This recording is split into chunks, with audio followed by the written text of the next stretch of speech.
Hello दोस्तों, कैसे हैं आप लोग। आज हम लोग देखेंगे मैथ का क्वेश्चन, टॉप 25 क्वेश्चन है। ठीक है। देखेंगे क्या बोला कि यदि ए बी और सी किसी वृत्त के तीन बिंदु पर इस प्रकार है कि जीवाएं ए बी और ए सी वृत्त के केंद्र ओ पर क्रमशः 110 डिग्री और 120 डिग्री कौन बनाता है, तो बी ए सी का मान ज्ञात कीजिए। ठीक है। तो देखिए बोला कि एक वृत्त है, वृत्त खींचे। अब क्या बोला कि ए बी और ए सी उसका दो जीवा है, तो यहाँ से ले दिए ए बी और ए सी भी दे दिए। ठीक है। अब क्या बोला कि इसका केंद्र वो है, तो इसका केंद्र हम वो दे दिए। अब बोला कि क्रमशः जो ए बी है वो 110 डिग्री बनाता है और जो ए सी वो 130 डिग्री बनाता है। तो ए बी से यदि यहाँ पर करेंगे तो कितना आएगा, 110 बोला, कितना बोला ये वाला 110। और यहाँ से यदि बनाता है ए सी से तो कितना बनाता है ये वाला भाग, ये बनाता है 130 डिग्री, मतलब ए ओ सी। ठीक है। ए ओ सी कितना बनाता है 130 डिग्री। अब देखिए मान लीजिए कि ये जो सेंटर है वो जो है सेंटर है, अब सेंटर से कहीं पर खींचेंगे तो वो रेडियस होता है, तो ये वाला भाग और ये वाला भाग बराबर होगा और ये वाला भी भाग बराबर होगा। तो जैसे 130 हुआ ये वाला भाग, ठीक है, तो यहाँ पर कितना बटेगा, दो बराबर भाग में बटेगा, तो 130 में गया तो कितना बचा, ये 25 बचा। और ये भी कितना बचेगा, 110 में गया तो ये 35 बचेगा, कितना बचेगा 35 बचेगा। तो जब ये 25 हो गया और ये 35 हो गया तो 25 और 35 कितना हो जाएगा, तो 25 और 35 जो होगा वो कितना होगा, 25 प्लस 35, बताइए कितना होगा, 60 होगा, कितना होगा 60 होगा। तो इसका आंसर क्या हो जाएगा, 60 हो जाएगा। ठीक है। आगे देखते हैं क्या बोला कि जो यदि एक्स वाई जेड तीन ऐसे बिंदु है, जो एक्स वाई 8 है, वाई जेड 13 है और एक्स जेड 17 है। सबसे पहले X plus Y plus Z कितना होगा, तो क्या करेंगे, सबको जोड़ेंगे। तो जोड़ें, 8 13 कितना हुआ, 21 और 21 है 17, 21 और 17 कितना हो गया 38। अब 38 होगा तो यहाँ पर जोड़ेंगे जैसे, तो 2x हो जाएगा, 2y हो जाएगा और 2z हो जाएगा। तो 38 को 2 से भागा देंगे कितना आ जाएगा, 19 आ जाएगा, कितना आ जाएगा 19। अब एक्स वाई में से घटा देंगे 19 को तो जेड का मान निकलेगा, 19 में से एक्स वाई घटाएंगे तो 19 में जैसे घटाएं 8 तो कितना बचा 11 जेड का मान। वाई जेड घटाएंगे यदि 19 में से एक्स वाई जेड में से घटाएंगे वाई जेड तो कितना क्या बचेगा, एक्स बचेगा। तो कितना आ जाएगा, 19 में 13 गया तो 6। और वाई एक्स जेड जेड और एक्स जो है जेड एक्स में क्या घटा देंगे, एक्स वाई जेड में से जेड एक्स घटा देंगे तो क्या बचेगा, 2 बचेगा। तो किसका मान आ जाएगा यहाँ पर, वाई का मान आ जाएगा 2 आ जाएगा, वाई का मान कितना आ जाएगा 2 आ गया।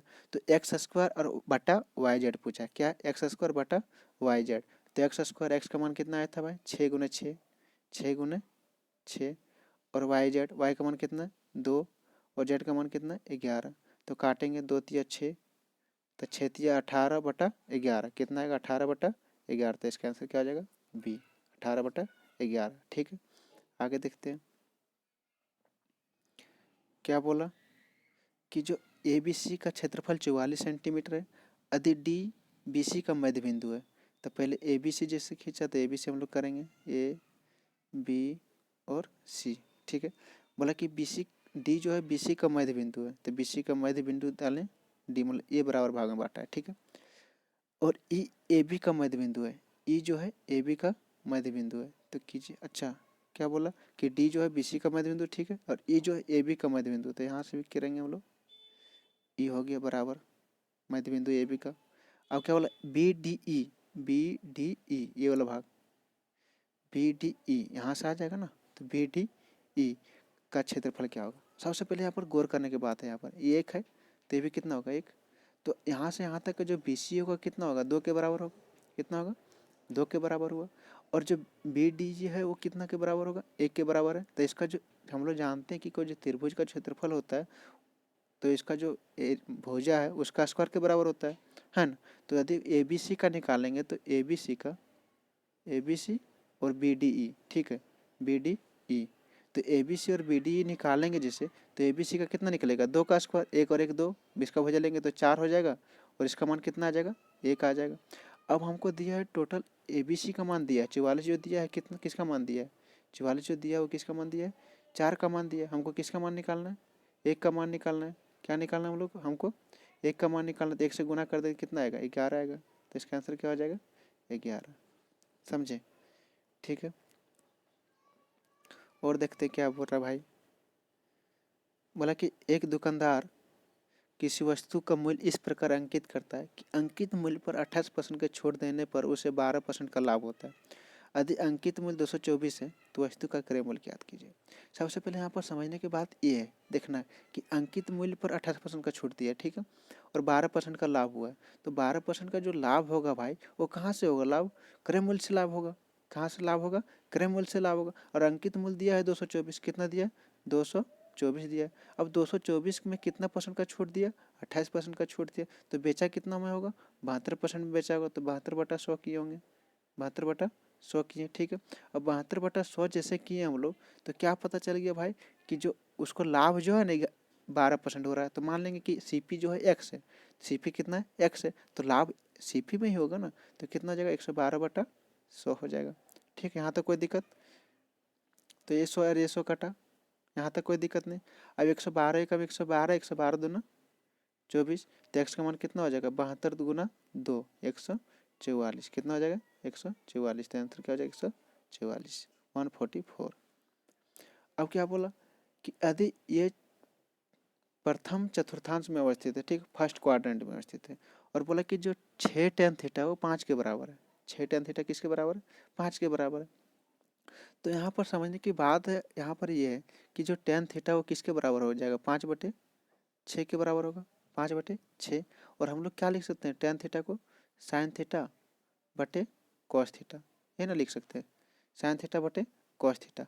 अब यहाँ पर एक चीज़ और समझने की बात है।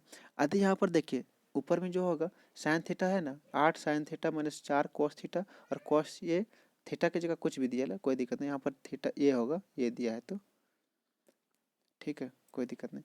अब यहाँ पर समझने की बात ये, 8 साइन ये, तो साइन ये का मान कितना होता है? p/h। कॉस का भी क्या होता है? b/h। और यहाँ पर भी कॉस का क्या होता है? b/h। और यहाँ पे क्या होता है? p/h। तो h तो सेम टू सेम कट ही जाएगा। तो साइन का मान कितना दिया? 5। तो 8 गुना 5 हो जाएगा, 8 गुना 5, 8 साइन ये, 4 गुना 6 हो जाएगा, ठीक है, बटा कॉस ये का मान कितना हो जाएगा? 6 + 2 गुना जो भी दिया 5। तो 8/40 में से 24 गया, कितना बचा? 24। 40 में से जैसे 24 गया, कितना बचा? 16। कितना बचा? 16। और 6 और ये प्लस में, ठीक है, तो 5 दूना 10 और 6 16, कटेगा, एक आएगा, तो आंसर क्या हो जाएगा? 1 हो जाएगा, ठीक है। आगे देखते हैं, ये वाला भी चीज़ समझने की बात है। क्या बोला कि x बराबर 4 कॉस ये प्लस 5 साइन ये, y बराबर 4 साइन ये माइनस 5 कॉस ये। तो इसका तो डायरेक्ट लिंक ही होता है कि जो इसका X square plus Y square, sorry मेरा पेन अभी सही से चल नहीं रहा है, X square plus Y square बराबर क्या हो जाएगा भाई? जो इसका जो कोफिशिएंट है ना उसका स्क्वायर का सम होता है। तो कोफिशिएंट कितना है? 4। तो 4 का स्क्वायर कितना हो जाएगा? 16, प्लस किसका कोफिशिएंट है? 5 है, तो 5 का स्क्वायर क्या हो जाएगा? 25। तो 16 और 25 कितना हो जाएगा? 41। तो यही तो हमको पूछा है। और लेकिन यदि यहाँ पर पूछता सेक और टेन रहता ना तो उसमें माइनस हो जाता है, ठीक है, वो आगे बताएंगे कभी। ये तो सिंपल सा पूछा है, आप लोग बना लेंगे, ये आप लोग के लिए छोड़ दिए हैं, ठीक है। केवल साइन चेंज करना, उसको सॉल्व करना, ठीक है। आगे देखते हैं क्या बोला है सो कि x माइनस वाई का मान 4 दिया है, एक्स वाई का मान 45 दिया है, तो x³ माइनस वाई क्यू का मान कितना होगा? सबसे पहले यहाँ पर यदि सेंस जिसका होगा तो 45 को क्या लिख सकते हैं? 9 गुना 5 लिख सकते हैं, 9 × 5 = 45 होगा। और इसका डिफरेंस कितना है? 4 ही है ना, डिफरेंस 4 है ना भाई। तो यही ना बोला कि x माइनस वाई कितना है? 4 है, एक्स वाई कितना? 45 है। तो इसका क्या होगा? 9 का क्यूब कितना होता है? 729, 729 होता है। माइनस 4 जो 16 चौका 64 होता है, तो घटाएंगे तो कितना आएगा? अच्छा 5 है ना, तो 125 यहाँ पर लिखेंगे, 64 नहीं लिखेंगे, 125। तो 729 में से 125 जाएगा तो कितना बचेगा? 604। कितना बचेगा? 604। 9वां नंबर देखते हैं, ठीक है। क्या बोला कि दी गई तालिका में 2000, अच्छा इसको हम लास्ट में बताएंगे, ठीक है। सबसे पहले सब कर लेते हैं क्लियर, उसके बाद बता देंगे ये। क्या बोला? साधारण ब्याज पर किसी वार्षिक ब्याज दर प्रतिशत से 4300 की एक राशि 2 वर्षों में बढ़कर कितना हो जाता है? 4644 हो जाता है, ठीक है। तो कौन सी राशि साधारण ब्याज की दर से इसी वर्ष में बढ़कर कितना हो जाएगा? 10,104। देखिए सिंपल सा फंडा है, ठीक है। सबसे पहले यहाँ पर कितना है? 4300 है, यहाँ पर कितना है? 4644 है।